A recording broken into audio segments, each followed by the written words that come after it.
Këtë javë, nga dosja e Lubi Ballukut, qytetar shqiptar mësuan se ministrja dhe zëvendës kryeministrja, që ndër të tjera kishte qenë nga babysitter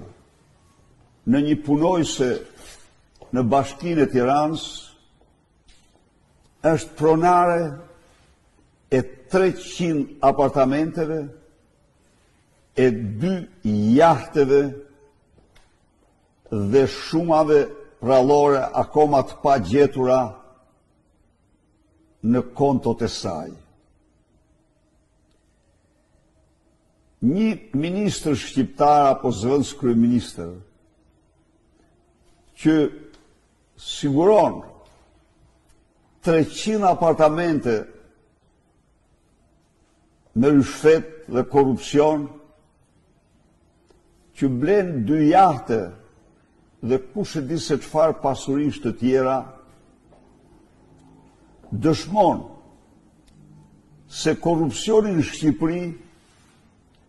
korupcioni i Edi Rams dhe anturazhit të tij, është i përmasave të diktaturave afrikane të 30 viteve më parë. Ky korupcion të rikujton diktatorët Bokassa,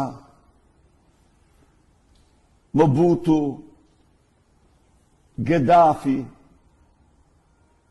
të cilët kishin plaçkitur miliarda qytetarëve të tyre dhe në tërësi kishin vendosur në bankat e Zvicrës apo të vendeve të tjera. Që një ministre në një hartë kohor të shkurt të bëhet me 300 apartamente, të gjitha duke i bler me parat tuaja, duke dhënë tendera kundrejt apartamenteve, kompanive makute. Pra, një pasurim të tillë, marrëmends, mund të gjendet vetëm në diktaturat, thash, të dikurshme afrikane. Por kjo tregon gjithashtu se tandemi apo dyshja Rama Balluku janë njët pandar, dhe në qoftë se Balluku është pronare apo disponon 300 apartamente dhe 2 jahte, ju garantoj se në vlerë Edi Rama